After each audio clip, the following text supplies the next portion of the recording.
chill. Simple. I'm the simplest person to unwind. I tell you the truth. I'm a very playful person, but at the same time I respect people and I expect the same to be accorded to me.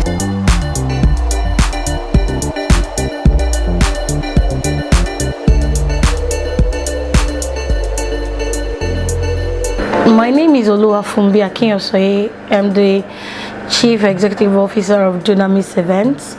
Dunamis Events is an outfit that prides itself in selling comfortability to the client. We give you that rare opportunity to be a guest at your own events. Well, like every event, it's been a roller coaster of sorts. It's been interesting, educating, because you have to, learn as you sojourn any kind of business at all. It's been educating in the sense that there were things they taught me in class, yes, but there were things that I had to get my hands dirty and I had to get my hands on it to be able to learn. So yes, for me, event planning is bae, it's good. I started from the uni, and I remember then when everybody asked me that, oh, Fumbi, so what do you do? And I tell the person, I'm an event person. I do event decoration and I also do event planning. So the person would ask me again that, okay, so what's your day job? So then people would look at event planning and frown. That means they don't believe event planning could be anybody's day job. There has to be something else that was putting food on the table. But now, I think that era has passed. The era we're in now, we have come to a wider acceptance that event planning is a professional job. It's a job that is handled by professionals. And because the world has become a global village, you see some of us, being able to do trainings, online trainings abroad. You go for conferences, you go for seminars. So I can as well say that for us event planners in Nigeria, we can play very well on the international scene because we're forward thinking. You see some events and you're not able to believe that they were actually done in Nigeria. So yeah, I think we've come of age.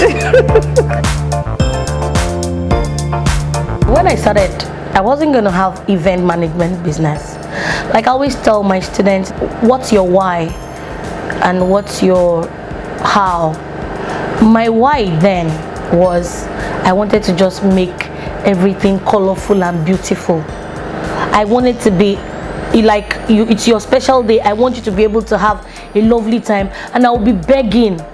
I remember then I would beg my roommates, please let me just put balloons around your room. Today's your birthday, this and that, So my why then was I couldn't stand when things were anyhow, upside down. So I would rather that, let me just put a bit of color in you, in your life, in your corner, as the case may be, at the small hall. And I started from school and I was the head of welfare, so we were in charge of doing decor. So, there was just one day that the decor guy didn't show up. And I said, look, let's climb the ladder and do this decor thing ourselves. How hard could it be? And that was it. And that was where Dunamis, was born. And I tell people, I said, it's like a serendipity of sorts. Serendipity is, accidental occurrence that now became beautiful. And so that's it. That was how I started. I have these twin guys. They're my boyfriends, two of them, and we went to secondary school together. So we were in Unilag together then in year one, and I remember it was my birthday, Easter Sunday, so they were going to take me out. I don't think I've ever said this before because no one has ever asked me this. So they were going to take me out, and they said, okay, before it was a Sunday trip. So they said before we go out, out to eat or for lunch, let just attend our church service with us. So I attended their church service, and the pastor was talking about the power of God, the inherent authority and power of God, and he was talking about Dunamis Exousia. I can never forget that message, and that something just clicked inside of my spirit, and I'm like, that's it.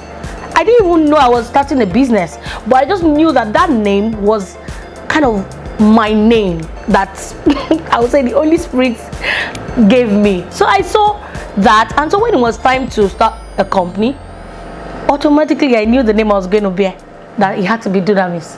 So it's the power and the authority of God. That was how I got it. I'm sure you know that we work with a lot of people.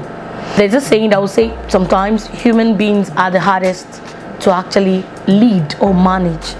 And so we face the challenge of having to be sure that whoever we're bringing to the table are worth their weight in gold, and they know what they're doing, and they know their onions. Every event you're doing is not like, oh, I've done this before, so I know it like the back of my hand. There could be any eventuality.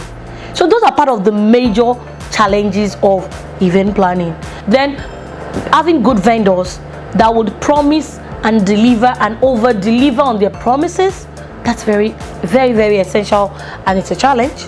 And you have to keep updating and let them know that this is my quality control, this is my contract, you won't do this, you won't do that, you won't, you get things like that. Yeah, I see it as a challenge. I see that as a challenge.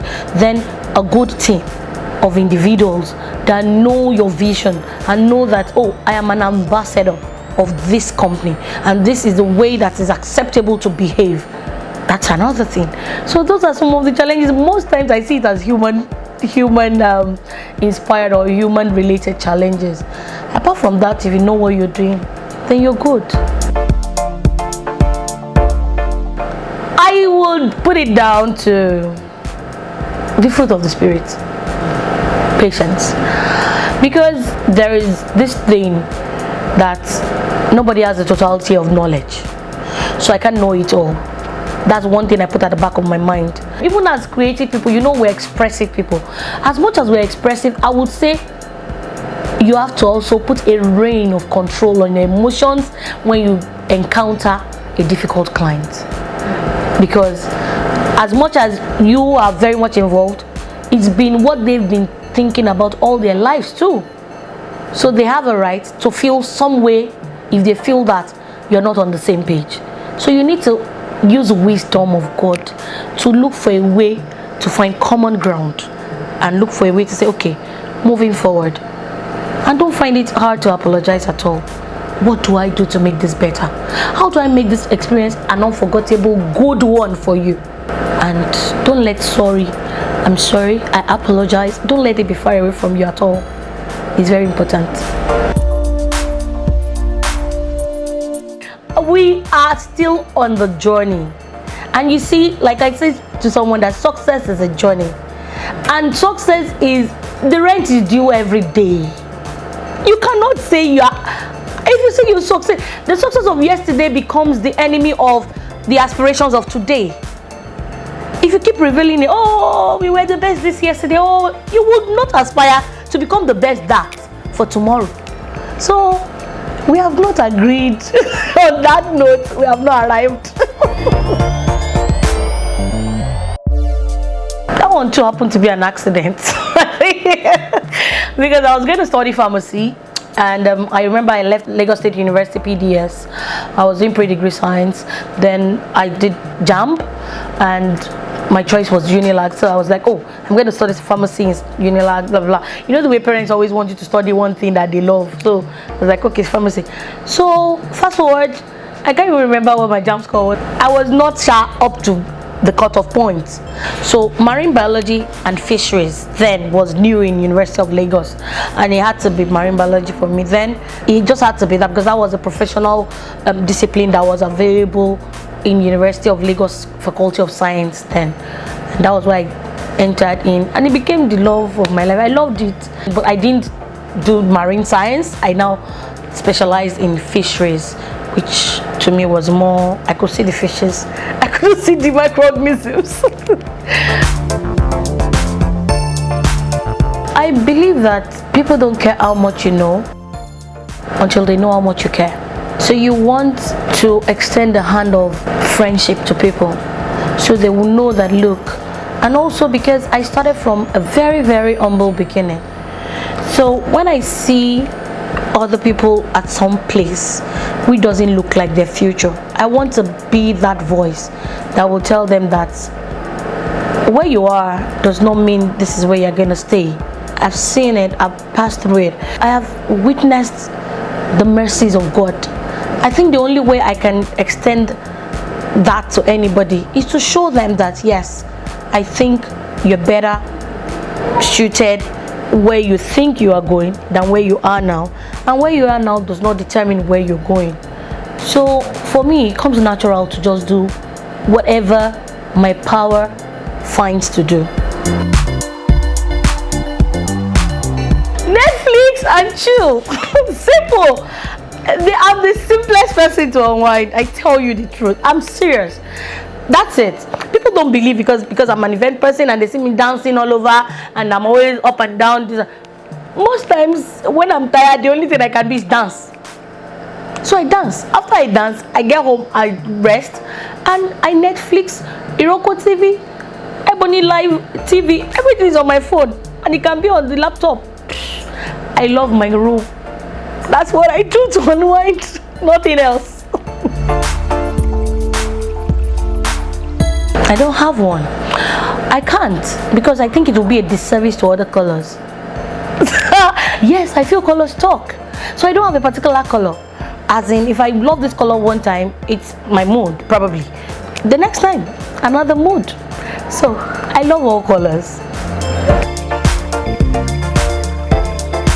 I love rice. Jollof rice.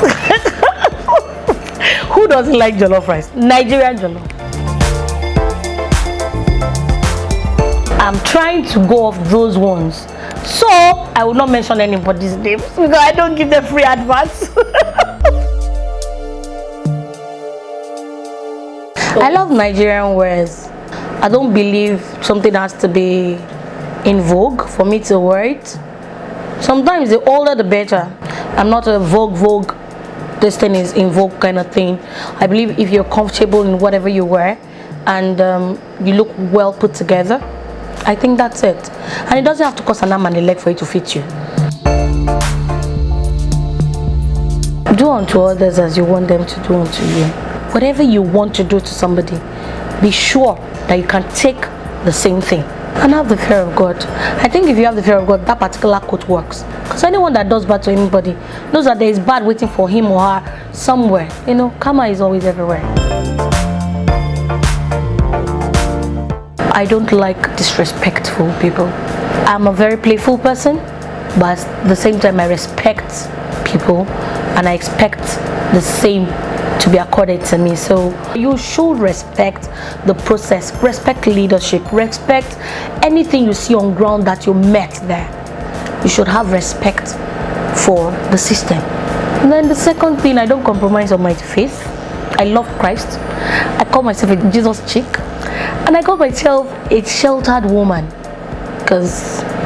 So I don't compromise on my faith. And I don't joke with my children. Yeah, I love my kids and I pray above all things that they succeed. And one more thing, I'll give you Jara. I don't compromise on quality in my business. My people know that I have eyes for details. So I think that's what kept me in business. My mentors are not popular people that you see up there, I up there. They are up there in their own echelons. I emulate and I look at different virtues in different people. I see people at different points and I just look at what I could emulate in their lives. I remember our grandmothers then, all they had to do probably was keep home.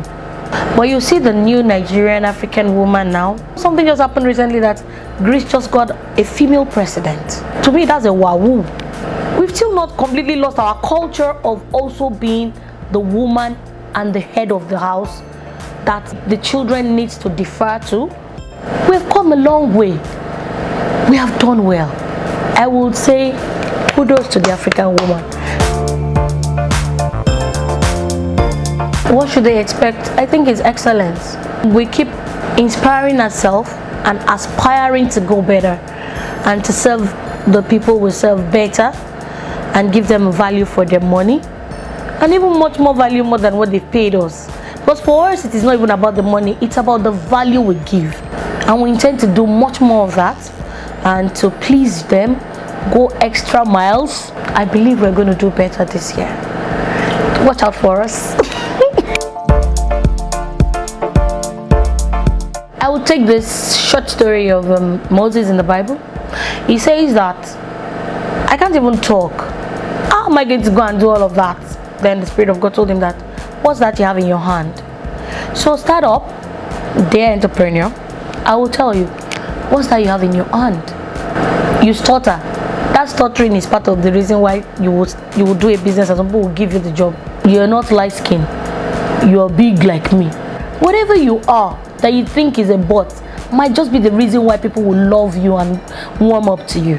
So if you're waiting to lose weight before you start business, and that weight is the reason why people will give you business, you know that you are standing in your own way. So I would beg you, whatever you have, you don't have an office, do you have a good phone?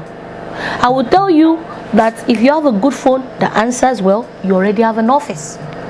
Do you have a page online? You have an office. Just start. And the world is waiting for the manifestation of that your talent. Thank you for starting already.